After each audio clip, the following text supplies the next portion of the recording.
Well,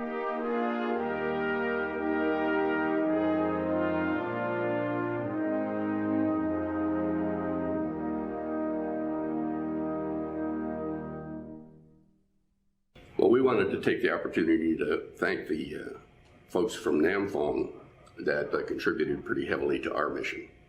We haven't had a chance to really thank them. I was only at Namfong one time, and that was a short overnight visit in January of '73. But as far as working with Namfong assets, I started working with the Motions and the Blades, the F-4 squadrons, the 115 and 232.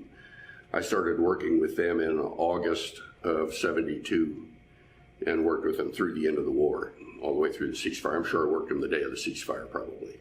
I was based in Laos, and in my case, I was based in Military Region 4, which was headquartered in Pak Se, Laos.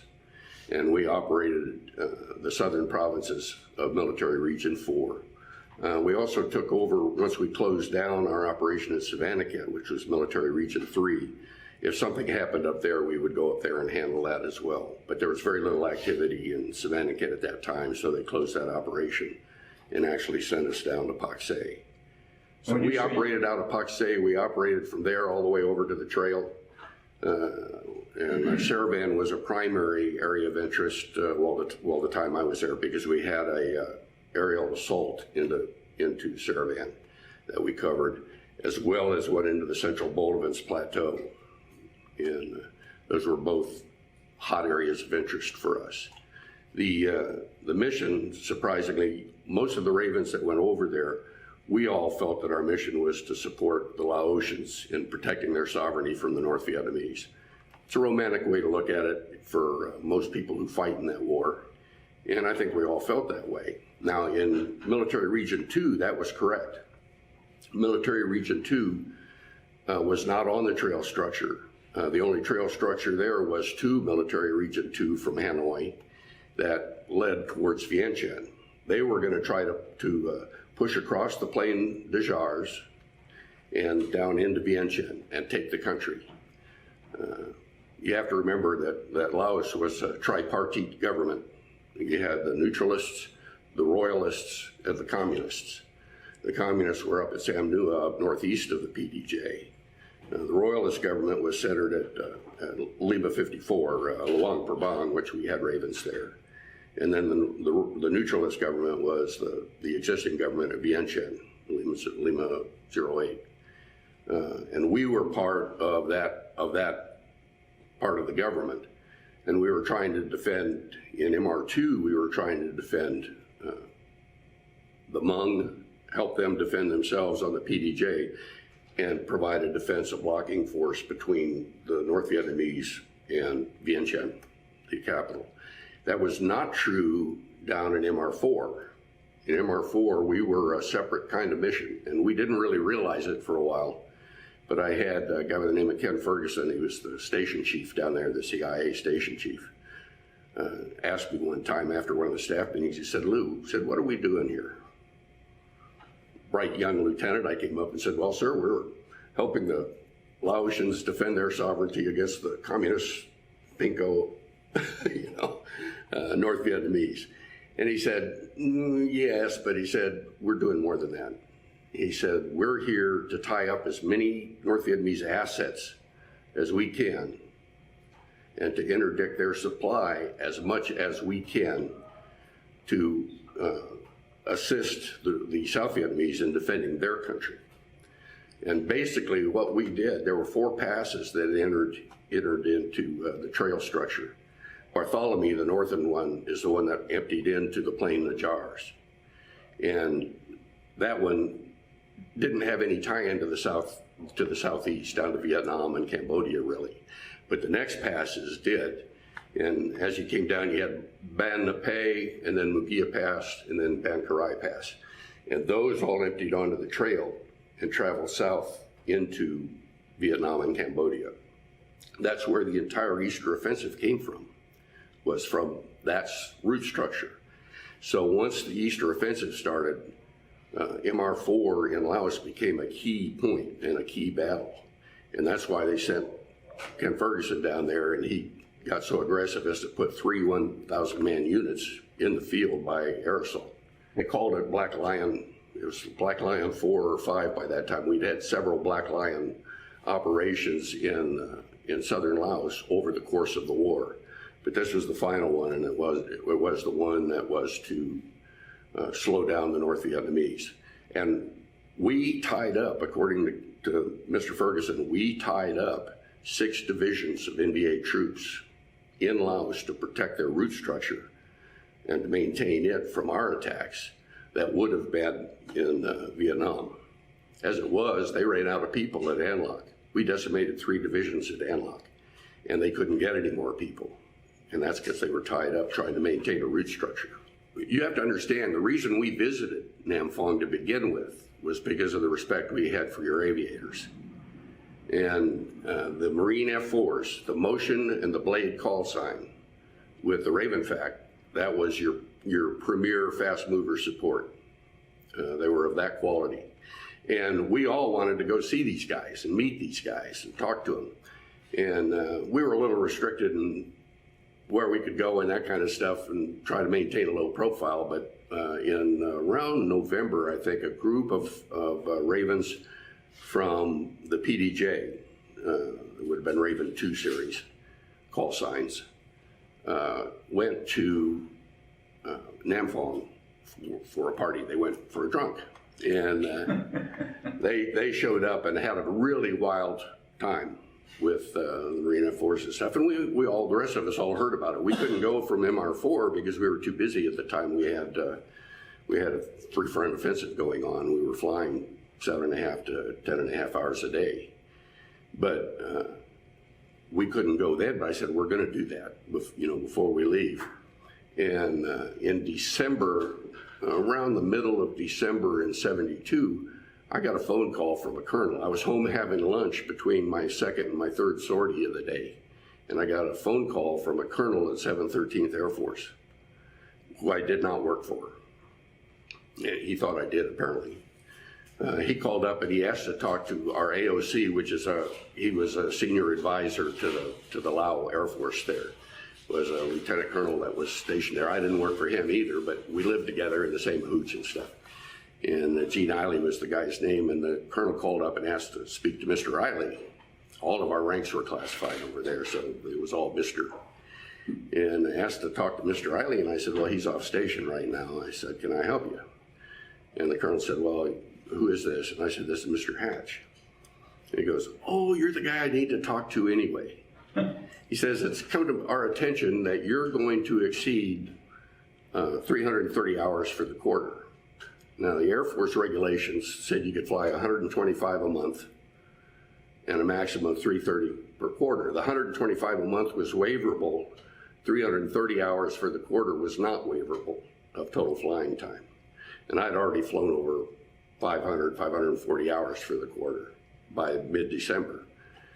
And he said, well, you're going to have to sit down till the end of the month. I'm going, I beg your pardon? And he says, you've got to sit down till the end of the month. I said, I can't do that, Colonel. He said, why not? I said, well, we've got a 3-front war going on here, and the customer needs continuous air support. And I don't adhere to Air Force regulations anyway. And the guy said, well, you've got to sit down for them. I said, Colonel, can you send me another 01 and 2 more Ravens? And he said, no. And I said, well, if you can't do that, I can't sit down because we've got to go fly. And eventually it got to the point we weren't getting anywhere. And I said, well, Colonel, I'm sorry, I've got to go fly my 3rd sortie of the day. He said, what are we going to say if you guys get shot down with your overflying time? I said, Colonel, say they were good old boys. And I told him I had to go fly. That was on like the 15th or 16th of December. On the 23rd of December, 3 of the 4 of us got shot down. And 1 of them killed.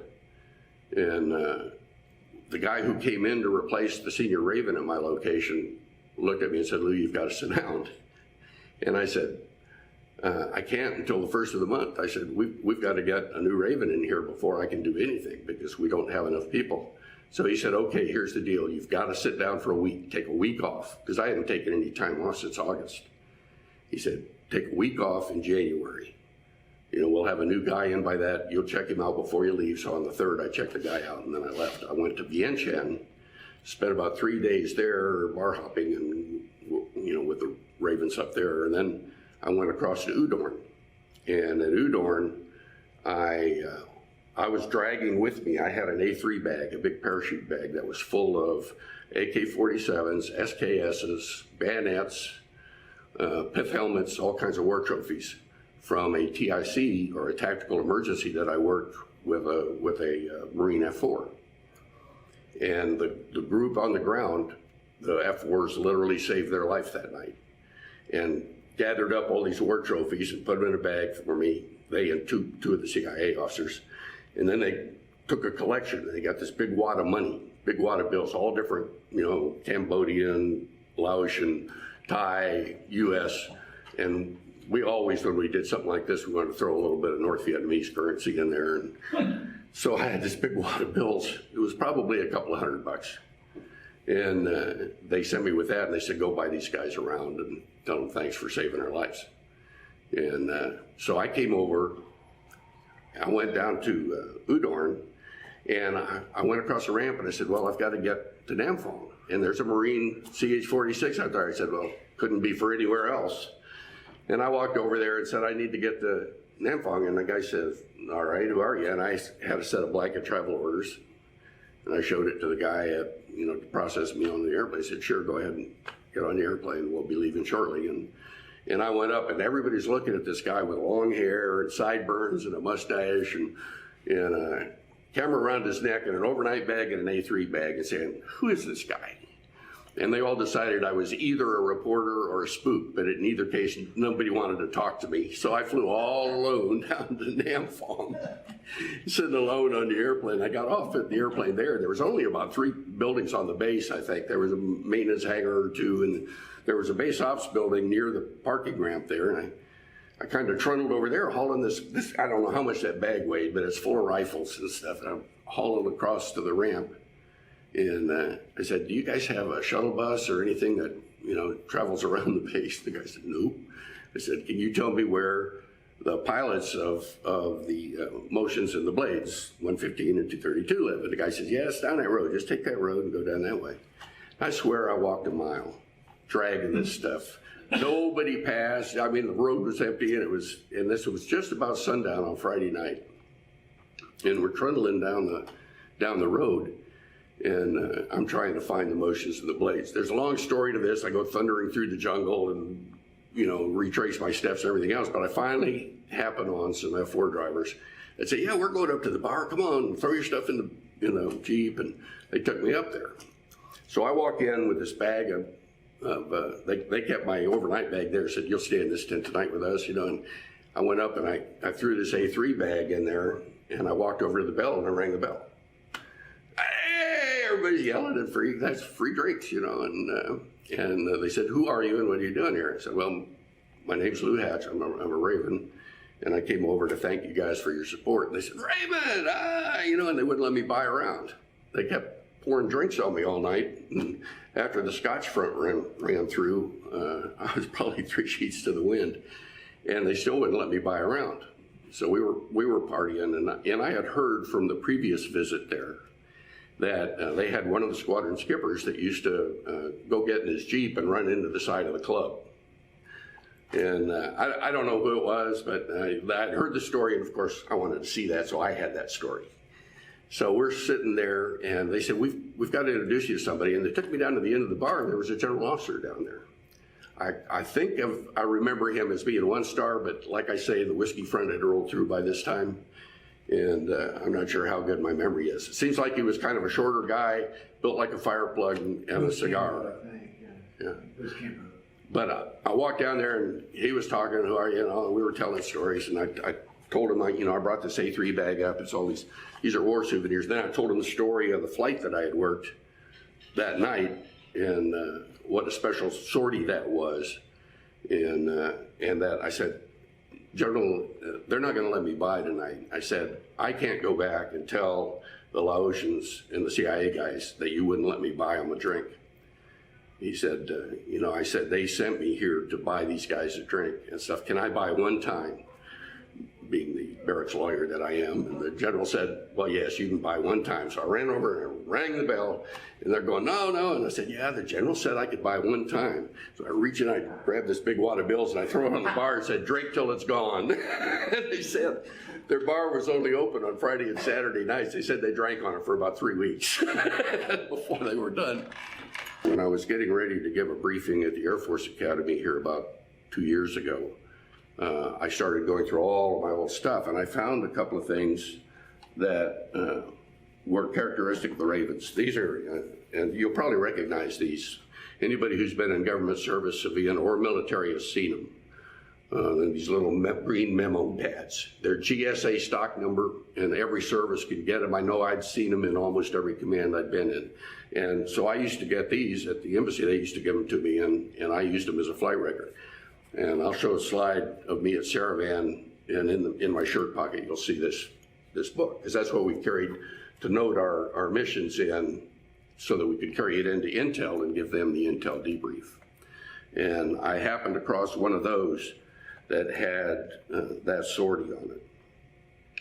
And it was 13 November of 72. 0920, motion 03 flight, mission number Echo 993, I believe it is. I don't have my glasses on. Mission number Echo 993. The target that day, there's a long story that goes behind it. I ambushed some trucks and guns the night before on a road leading from the trail into our AO, and with T-28s. We worked them with T-28s, and it was 4 trucks carrying, towing 4 37 millimeter guns. And we damaged some of the guns. We destroyed one of the trucks, and the others were damaged. And so first thing the next morning, I went out there to see if I could find these things, because I wanted to get those 37s before they set them up. And when I went back out there, the truck that we had destroyed was still there, but the 37 millimeters were all gone. And I'll have maps and everything on Sunday, but I tracked them. I got down to 300 feet with binoculars, and I tracked them down the road back towards the trail. But they got about halfway there, and they cut north on a dirt road that went up to where we knew there was a division headquarters area. And they started heading up that way. As they came north out of there, I found a rectangular area that looked like a pasture, but it's what he was talking about in the previous interview that you did. It was 8 to 12 foot elephant grass. And I knew that, but most of the guys from the air look at it, it looks like a pasture to them. And that was in the open, and then right behind that was another rectangular area about the same size that was jungle. And it was pretty much a rectangular area, and the road went through there. When I went the other side, those scrape marks and tracks did not come out the other side. So I said, they're in the jungle down there. So I decided I was going to make a pass and see if they were under there.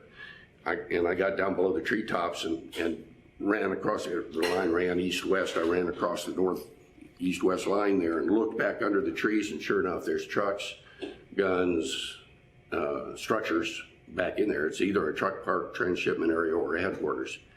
And I pulled up, broke right, and I came around. I was going to do the same thing on the south end and look in and see if there was more stuff under there. And as I did, I flew through the middle of that pasture-like area of elephant grass. And I was flying with a guy who was a Laotian army captain. This guy had been overrun at Pak Song 2 years earlier. He was one of the few survivors of his company. And he had been put on General Suchai's staff. General Suchai was the 3-star Laotian general who commanded MR3, a very impressive individual. And he worked on Suchai's staff, and Suchai really liked the guy and would not let him off of his staff. He kept wanting to go back to the field, and General Suchai wouldn't let him. And so what Suchai did in lieu of that was he said, well, you can go fly with the Ravens if you want. So for his kicks and to get out from behind the desk, he used to volunteer to come fly with us. And after the first time he flew with me, we got a hot gun that day. He decided he wanted to fly with me. He liked gun hunting. He was a thrill seeker and was looking for a release, I think, from the office. So he's in my back seat. And as we fly into this rectangular area, all of a sudden it's pop, pop, pop, pop, pop, pop, pop, pop, but it was asynchronous. It didn't sound like a machine gun. It sounded like a Johnny Popper tractor. like a John Deere tractor, terribly syncopated and stuff. And I'm still, it's not registering on what it is. And Butong Kam, my backseater, is pounding me on the shoulder. And I turn around and look at him, and he says, they shoot, a big grin on his face. He was really happy now that he had found himself a gun. Well, he found 4 guns. we started, and I started to break left, and there was no way I could break out of these things. So I went straight down, hoping that that elephant grass was gonna cut off their line of sight. So I was right in the elephant grass, smoking to the west out of gun range, I hoped. And I looked up, and there was airbursts just all over. And with a 37 millimeter, it self-destructs at about 9,800 feet from the muzzle. And what they used to do is they used to set it up so they could get airbursts at vac altitude. They used to move them back from the target and slant shoot us. In this case, I flew right over the middle of them. So I'm looking up, and 9,000 feet away, there's all these airbursts going up. And I figure I probably took about 80 rounds before I got out of range. And I climbed up, and I started calling Hillsborough and said, "What do you got?" I said, I got a gun, and it's personal. And I came back around, and I told him I had a 4-gun battery, and the Air Force term is 9-level gunners. I told him these are 9-level gunners. And the Air Force MOS system, enlisted MOS system, 9-level is the highest level of achievement in any specialty, in any MOS. If you're a 9-level gunner, you're superintendent level. And then it goes down. Entry level's 1, 3 is journeyman, 5, it goes up, and then 9 is the top level. So when an Air Force fac says, I've got a 9-level gunner down here, what he's telling you is this guy's as good as they get. And I said, these guys were as good as they get. They had ambushed me, caught me dead, and I'm really lucky that I'm here. And so I'm climbing up now, and by this time I've gone by to Tang. And as soon as I went down in the weeds, I'm down in infantry country now, and I'm taking a lot of small arms. And you can hear it hit, tick, tick, tick, and you're taking sheet metal damage. And how fast are you going? I must have been I was balls to the wall. I must have been doing 80 knots. We normally flew anywhere from 70. We flew anywhere from 70 to 90 knots usually. Now, at the bottom of a dive, we might be 110. But what was your elevation when you were hitting the weeds? Well, I was at about 300 feet probably when this started. So I went down. That was why my best bet was to go down and try to cut off their visual line of sight with the foliage. I couldn't climb out of them. I'd have taken probably another 40 rounds before I could get out of range. And so my best bet was to go down in that case. But then I'm down in small arms environment, and everybody on the ground is shooting at me as I go by. I said, you know the area and stuff, and I told them where we were. And I said, these guys are not your run-of-the-mill gunners. I said, they're off the trail, and they're good. And they're firing as a battery. They're firing together. They're coordinated. And he said, okay. And he told me what he had. And I said, what I would recommend you do is roll in somebody with the forward firing ordnance, put the Zunis on them, keep their heads down, and then maybe the Rockeye or the hard bombs, either one. But if it's on target, then our problems might be over, And they dropped pairs, which I probably couldn't have paid an Air Force fighter pilot enough to do that. And they rolled in and they put the Zunis in, and I said, you're cleared randoms and all that, it's which is random headings. I don't want to control him. I want him to pick what's going to work best for them in that kind of an environment. If I had troops in contact or something, I would have to restrict his run-ins. But in a situation like this, if you don't have to restrict them, you let them run it, and you'll come out of it a lot better. But when he got there, I said, are you familiar with the area? And we realized that we had worked together before. And he said, oh yeah. I said, well, we're south of Saravan. Do you know where Tatang is? He said, is that the town? I said, yeah. And so he got in the area, and I said, you see the road coming east out of Tatang towards Banpung? And he says, yes, I see it. I said, okay, follow it down there. And we go several clicks. And then I said, you'll see it'll make a 45 turn. And then back to the east. He says, I got that. And I said, then it makes a right 90 and then a left 90 and goes back eastbound. He says, I see that. And I said, right in the middle of that 90, there's a Montagnard village. It's a perfectly round village of long huts. all with a, you know, a hollow center in it. Very distinctive. And he said, I see it. And I said, you have the dirt road that comes north out of that village? He said, yeah.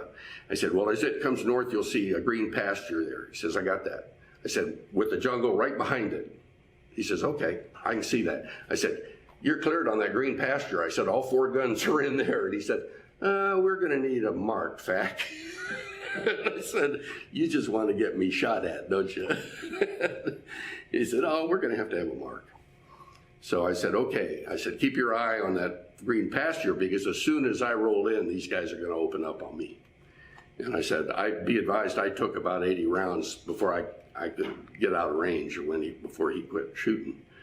And I said, you're gonna take a bunch. You're gonna take that much or more when you roll in.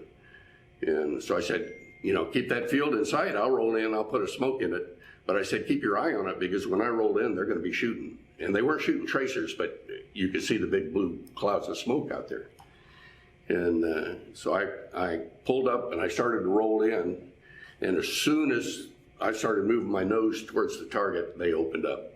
And they were shooting under me. I had to break off my attack because I was gonna roll right through it. So I rolled up and I re-attacked and came back in, and they were behind me by this time. They were shooting behind me, and I fired off a smoke, and I split out the bottom of this thing and disappeared to the south again. And I said, do you have my smoke? Do you have the field? He said, yeah, we see the guns. And I said, you're cleared hot. And they dropped their first 2 passes. They took, according to my write-up right here, it says 120 to 160 rounds. It says intense and accurate ground fire. And that was my note from the mission. That's why right above that, in that mission, it says commendation.